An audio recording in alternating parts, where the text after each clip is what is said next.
Since two topics in S block was missing, so we'll be covering those topics of S block. First is anomalous properties of beryllium. As we can see from this basically behavior. Okay, first of all, let's have the periodic table in front of us. Beryllium, being the first member of the group 2 metals, shows anomalous behavior compared to the magnesium and the rest of the members. Why? Because of the small size. Further, it shows the diagonal relationship to aluminium, which is discussed subsequently. So, the diagonal relationship is like this. For example, if lithium shows diagonal relationship with magnesium in the similar lines, this beryllium shows the diagonal relationship with its next neighbor, that is aluminium, which lies in the group 3. This is the third group and this is the second group. Okay, right. So the reason we'll get soon. Why beryllium has exceptionally small size and ionic sizes and does not compare well with other members of the group. Because of its exceptionally small size, it does not compare with other members of the group. Because of the high ionization enthalpy and small size, it forms the compounds which are largely covalent and easily get hydrolyzed. So, what does it want to actually convey? We'll see here. What does it actually want to convey here? That beryllium being very small in the size. Okay, beryllium is extremely small in the size, and it has only 4 electrons. So 2 electrons in the innermost shell and 2 electrons in the outermost shell. So being a very small size electron, so the effect of the nucleus would be very great on the outermost shell and the outermost electrons. As a result of the attractive force, the beryllium size is also very small, and so the attractive force is good. So it is difficult to remove the outermost electron from the beryllium, and hence the ionization enthalpy is large. First of all, point number 1.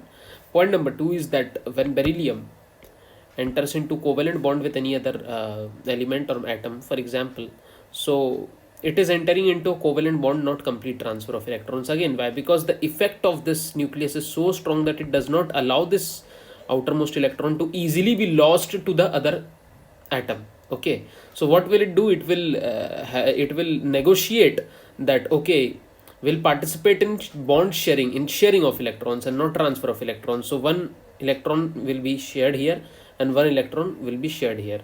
Now beryllium being a small sized, and the effect of nucleus is so great that the electron cloud will be attracted towards beryllium. Beryllium will attract the electron clouds towards itself, and hence it will show the covalent behavior. Basically, beryllium basically makes covalent compounds and shows the covalent behavior. All right, so that's the reason. The point number 3 is beryllium does not exhibit the coordination number more than 4.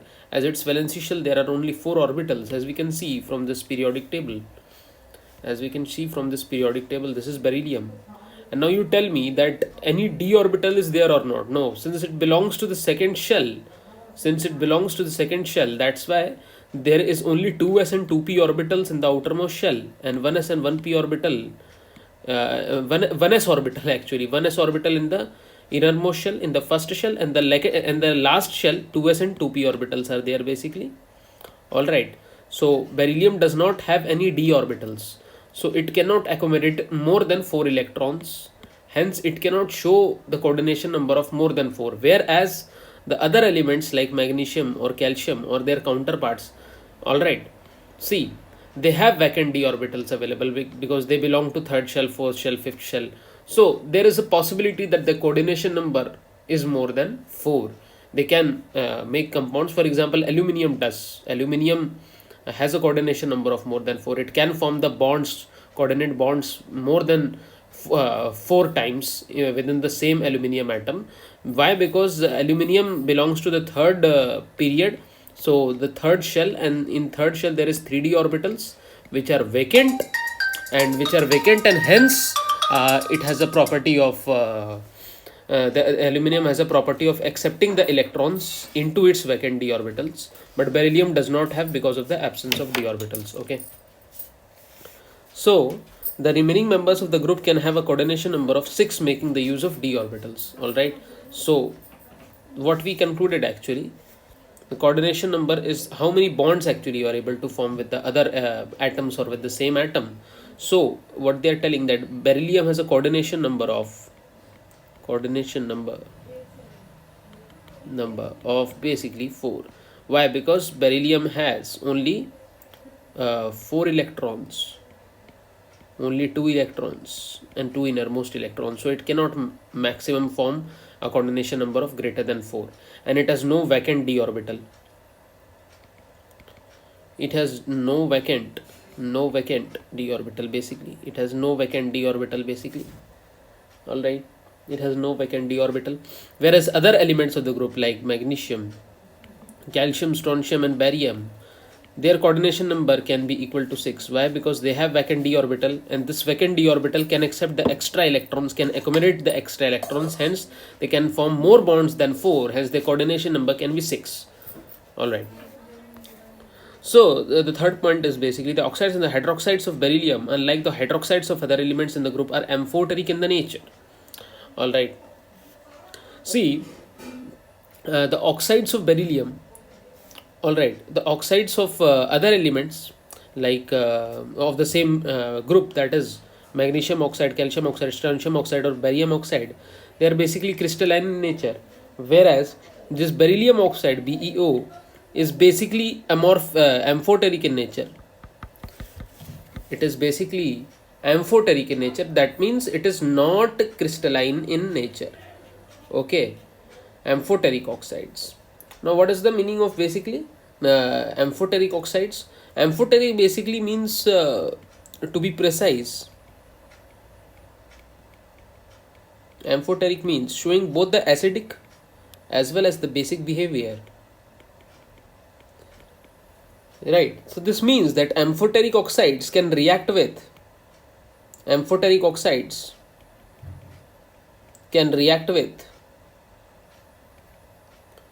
both acids as well as bases, both acids and bases.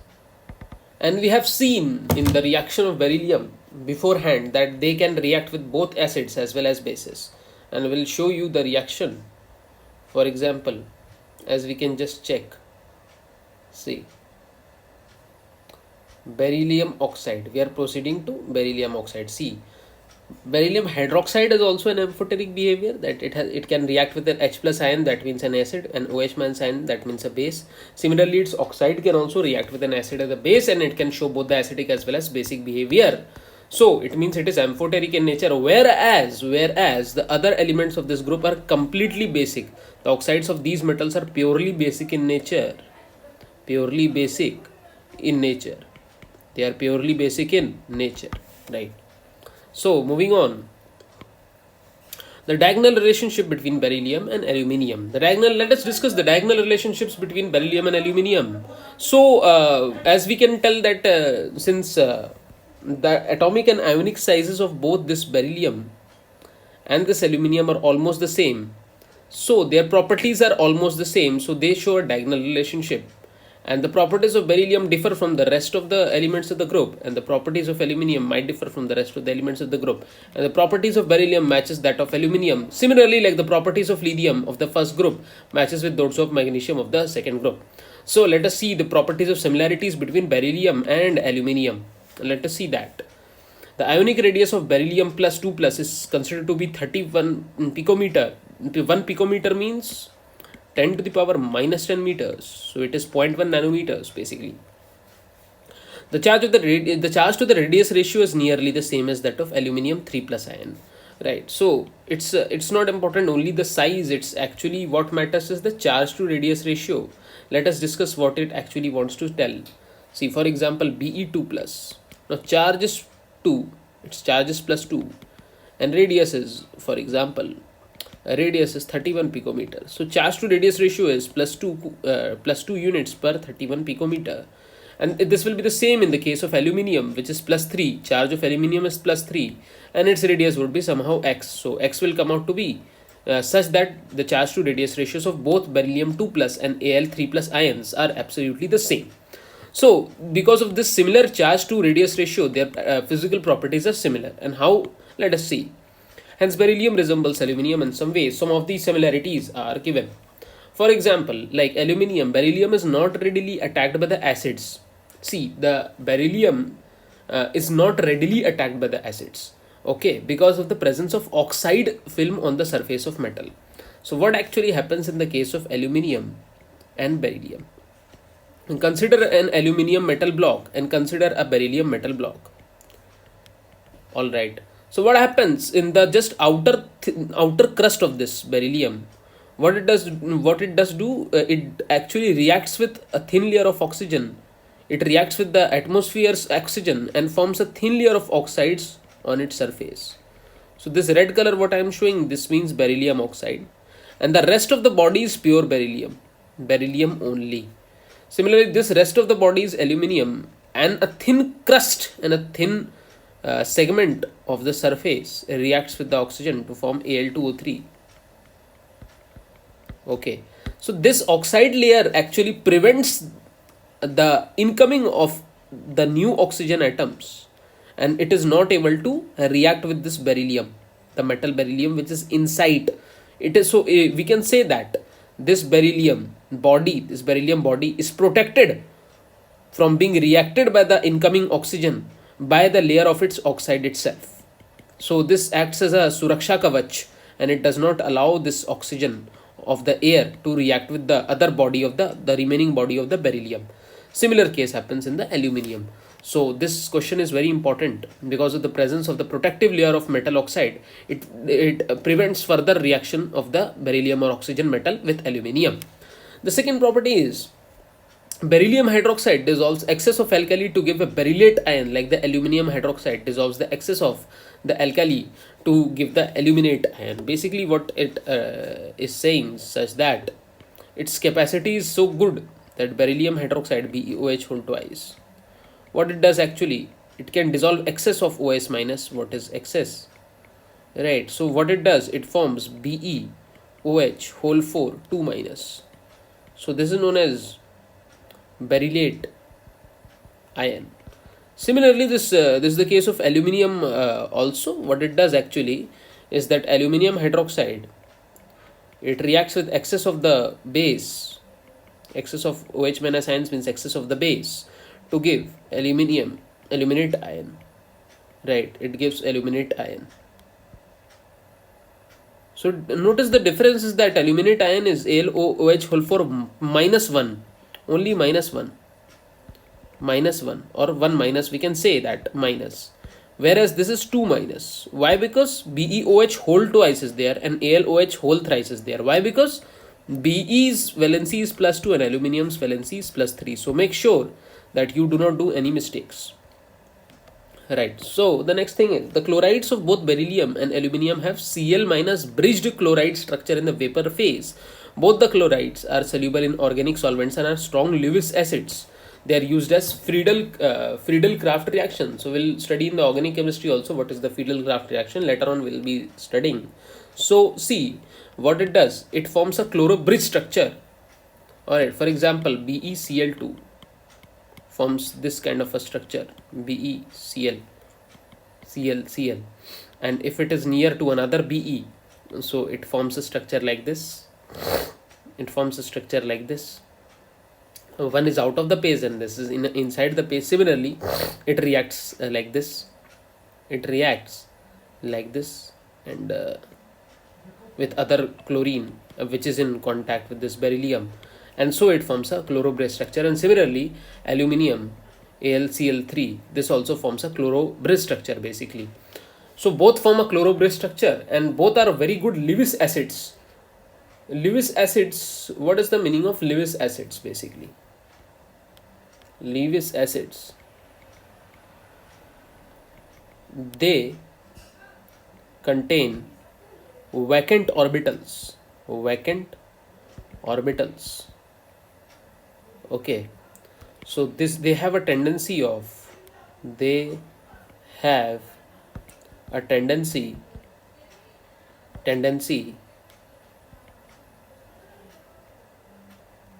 to accept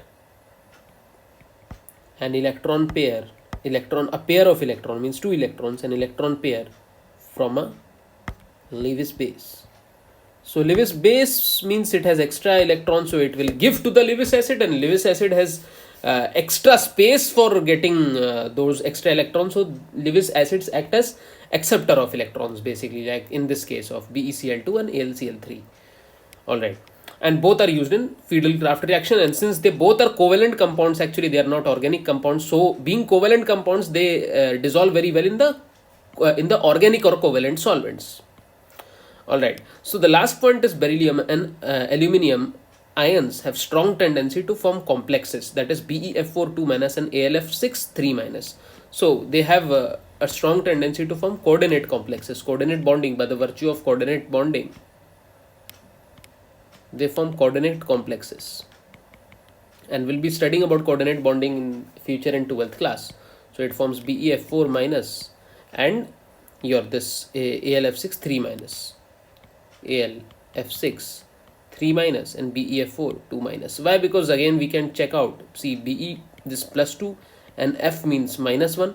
So if there is 4FF, this means minus 4, and Be plus 2.